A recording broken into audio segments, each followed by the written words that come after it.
So it's not silly season yet officially in Formula One, but everyone is buzzing over the fact that Red Bull once again did a mid-season driver swap, and mostly it's good because of the fact that the person who comes back in is one Daniel Ricciardo. When I say it's good, I mean it's good in the sense that people are really happy that Danny Rick is back. I mean, at the cost of a poor young driver who had to be He's sacked. 29. He's actually young. He's still a rookie. Yeah, A sure. poor rookie driver who had to be dropped at the age of, in the middle of the season. So that's sad. Quite sad, actually. It is, but it's just the most Red Bull thing ever at this point. Most Red Bull thing. 3 drivers now? More than that. I mean, if I remember correctly, and if I go back in time, when they first started Toro Rosso, they kind of had like a rotating cast. So certain drivers would get half a season, then second half they'd bring in someone new. So they never really had anyone who was fixed. Of course, in recent seasons, that's kind of gone to the next level, where they'll just Max, then Albon for Gasly, then even Albon was dropped. Danny wasn't dropped. He left off his own accord, remember? No. Yes. When Danny shifted from AlphaTauri to Red Bull. No, but then that was done the season after, so it wasn't mid-season. Yeah, it wasn't a mid-season swap. He came in the beginning of the season. So in that regard, he wasn't one of those. But many others have felt this fate. But I mean, let's leave aside we'll talk about all aspects. One, of course, how fair or unfair it was on Nick De Vries. The other is how good or bad a move is this for Danny Rick. First, let's talk about Nick De Vries. And I think it's fair to say that he wasn't someone who had the unanimous backing of everyone, because Helmut Marko himself revealed that Christian Horner wasn't in favor of him being signed. And I think it's also fair to say, given the nationalities, remember De Vries is Dutch, that I'm pretty sure Verstappen too would have batted for him. But I mean, really harsh still. I mean, no, this is a rookie driver that is just coming into F1. Yeah. I mean, how do you expect him to, catch along with everything and be as good as someone like, you're comparing him with someone like a Max Verstappen. I know that's a given when you have him in your team. But then he's a young guy who's just, I mean, there are drivers who've done worse, honestly. Yeah, true. And he's been sacked in his very first F1 season in the middle of it. He didn't even complete a full season. Didn't even give him a chance. Yeah. I mean, that's just really harsh. And I think this was very, very, I would say greedy from Red Bull to, have Danny back in the paddock, and then help the AlphaTauri in the in the constructors standings or whatever. But I don't know. It's just, when I think about it, it's just really sad because I also happened to be on Twitter and I was scrolling, and you know what happened? I went through the F1 page and there were 28, I counted them, 28 posts about Daniel Ricciardo coming back, and not even a single word about Nick De Vries. I mean, imagine to be fair, how harsh that is. I think they note for a fact, again, websites and, social media pages, they know where the money is at. That's and true. Danny Rick, whatever else you may have an opinion on him, he does generate attention like very few in F1. That's true. Very, very few. In fact, if you're talking about drivers who aren't in the top 3 teams, I mean, Mercedes, Red Bull and Ferrari, not necessarily in that order, the one driver who gets so much attention has to be Daniel Ricciardo. Because, of course, effervescent personality, pretty funny, charming guy. I get it. I get why. He just has a lot of fans. Exactly. But for De Vries, I mean, I'll say one thing. It was harsh to sack him, but I also do think that the circumstances around him being hired in itself were not very good. I'll explain why. He was hired off the back of that Italian Grand Prix showing, where, he ended up finishing, I think, 7th or 8th in the race. But, people looked at that and saw, oh man, he's taken a Williams to like a 7th place finish. The thing is, now we know the strengths and weaknesses of the car, and that's one car that's very good in the straights. It always has been for the past 2 years.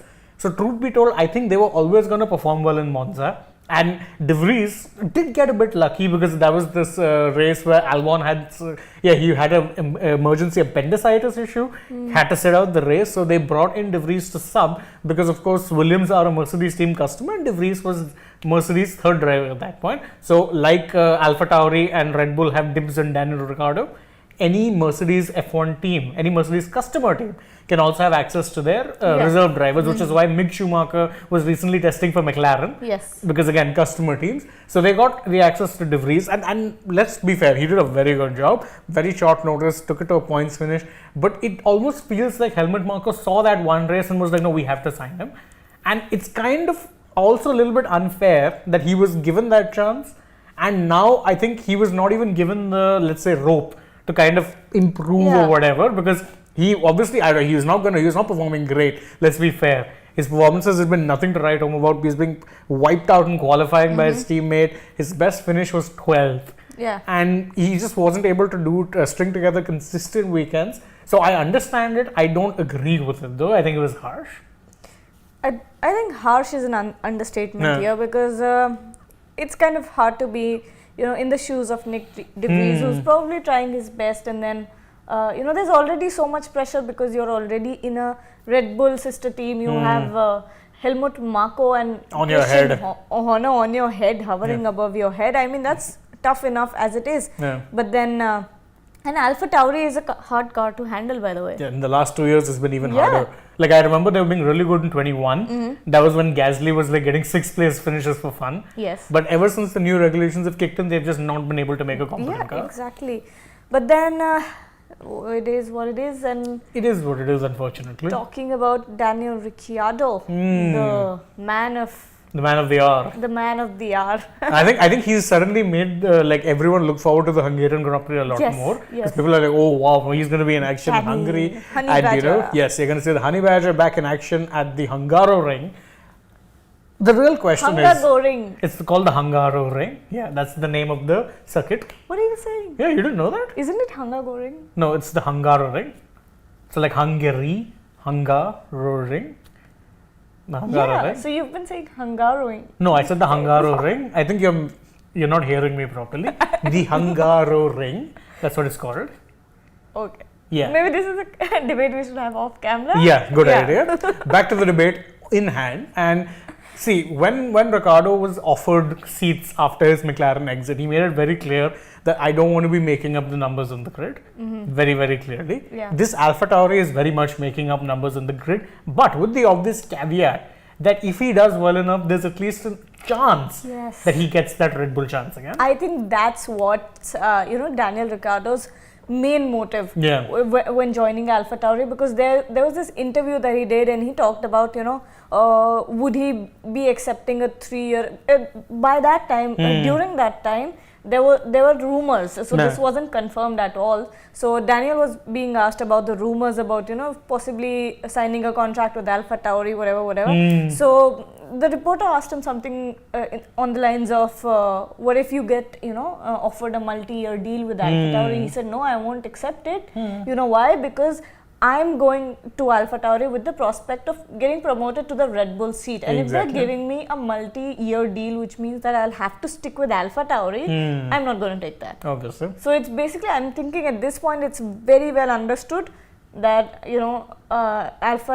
Daniel is only in AlphaTauri for a, temporary, for a short time. And then it's going to be a promotion from there, and something's going to happen with Checo, and that's sad state of affairs, but not sad for everyone. Danny's going to be really happy about that. Yeah, and I mean, see, if you're looking at the numbers involved, and to be fair, again, this is Red Bull, so the numbers involved might not really matter. Let's assume Ricciardo performs really well this year, and by really well, I mean considering the state of this Alpha, would be qualifying in Q2 and maybe fighting for points. That would be him doing well, or at the very least, if he shows that he can outperform Yuki Tsunoda.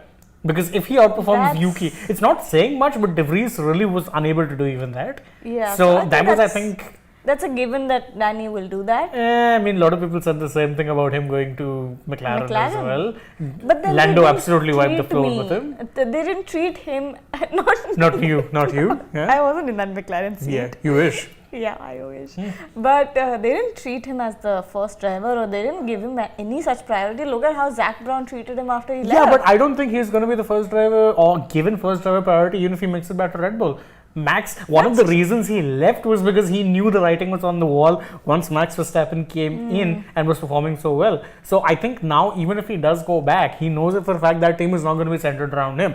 He has maybe 2 or 3 years at most thereafter. But again, I'm saying the math here, if you have to look at it, he's on loan for them till the rest of the season. Checo's deal runs out in 2024. Till that point, again, assuming they say, okay, we're going to run with Checo till 2024, and remember, contracts can be bought off, Daniel Ricciardo would know. Nick, Danny Rick, Yeah. All of them really. Even Danny Yeah. Ric, remember, he was supposed to be with McLaren this year. They bought him out of his deal. Yes, he was supposed to be there till 2025, if I'm not No, wrong. 23. End of 23. 23, Yeah, okay, end of 23. And then they bought him out of his contract a year earlier. There we go then. Yeah, so I mean, even there, contracts can be brought out. Assuming Perez's slump continues, then I see them getting rid of him by next year. If he can rebound a little bit, I think they'll be done with him by the time his contract is done, because he's like, what, 35? If I'm not wrong, he's not exactly young. They might not want to be sticking with him for the long term. They might want to go back to Ricciardo, because again, aside from the popularity and the interest he generates, that's still a very good race driver who won 8 races with, the same team. Yeah, so I think that would be the main motivation. that would be the But it is fair to say, and I think you can agree with me here or disagree with me, this is last chance alone for him. Who? For Danny? Daniel. Yeah, because for sure. if he doesn't make this work, then I think we're going to look back at his career as a big what if. What if he had never left Red Bull in the first place? What if he had never left McLaren after that? I mean, McLaren I don't think was going anywhere. But I mean, why I say Red maybe Bull? if he had just, shown a little bit of faith. I mean, the current McLaren, I think he would enjoy driving. What? The current McLaren in the sense, the one that did so well in Silverstone. Like, imagine if he had just stuck in there. Or if he had been allowed to stick in there. I don't think he wanted to leave. I think it's him who wanted to leave. No, if that were the case, he would have bought out his own contract. McLaren were more keen for him to leave, which is why they paid him out. They said, here, you get paid 20 million to not drive a bad car. Perfect. Good deal for you. But this has to be last chance alone for him. Because also, if he doesn't make this chance work, that's it. Done. It's last chance for Danny as well as Perez. Yeah. Perez, I think definitely is going to be one of those who's going to be on, like, I don't know, lookout on some sort of an alert. On because, the edge. Yeah, 100%. If he isn't already.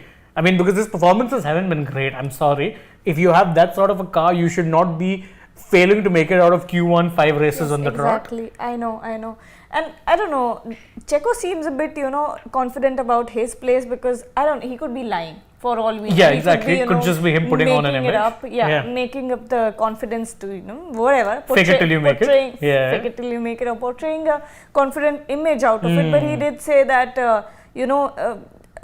despite everything that's going around in the paddock, all the rumors about me or leaving, or getting pushed out or whatever, he said that the team still, the team completely backs him. Like Helmut Marko backs him, Christian Horner backs him. We don't know how much truth there is in that. I'm not sure there's that much. I think they've definitely lost a bit of faith, because I've seen Horner become more and more frustrated in public. Yeah. Like, he went on from saying, I have full faith in him. And then when the Austria debacle happened, he's like, just keep it within the lines. How hard is it? So the frustration levels are kind of going up. It kind of shows. After one point, it starts showing, doesn't it? Like, it started showing with Carlos and then Charles. Yeah. It just shows. It's hard to hide. Yeah. Remember, the F1 paddock is very small. Yes. And you're coming face to face with the same reporters, same journalists. After a point, it just shows. It's hard to hide. Even with someone like Horner, it's a very frank man. Like, I might not always agree with what he says, but he's very frank. That's true. So he'll more often than not end up saying what it is he wants to say, or what it is he wants to project. So I don't think he's that happy with Checo. I think Checo is definitely on unofficial trial. Yeah. And if Daniel Ricciardo, God forbid, if Ricciardo does well in AlphaTauri, then I think that's the writing on the wall for him. Okay, so the final question is Daniel Ricciardo's AlphaTauri return the right choice for him? Yeah, I think it was the best choice he could have made. I think so too. Because otherwise, what were the other options? Nothing. I don't think any top team was taking him. None were going for him. Exactly. Mercedes, Ferrari out of the Zero. question. McLaren, no. Alpine, I think Renault, if they wanted him, they would have gone for him at the end of this year instead of going for Pierre Gasly. And I think things didn't end well with Renault. No, considering he left after only a year. Yeah, I mean, yeah, exactly. So 2 teams that are not going for him. Yeah, exactly. So then otherwise that leaves you with what? Alfa Romeo, Aston Martin. Aston Martin Haas, don't need a driver. Yeah. Haas and AlphaTauri. That's it. That's it. So really, AlphaTauri was logistically and since the only. he was already a Red Bull reserve driver, it only made sense that he would go back to AlphaTauri. Exactly. So there we go. So that's the only option. Yeah. Is it right though? That's something I think we'll only be able to answer in a few months, because again, if he puts in performances good in relative to where the car is right now, I see him back in Red Bull. Otherwise, I think top teams are done with him. It's unfortunate, but that's the reality. That's how we feel though. So you guys can let us know what you think in the comments below, and don't forget to like this video, share it with your friends, subscribe to the channel, tap the bell icon, leave us a comment. And don't forget to download the SportsTech app. Also follow us across social media, and if you're already on the channel, go ahead, check out some other videos that we've done. But for now though, from Gargi and me, it's goodbye.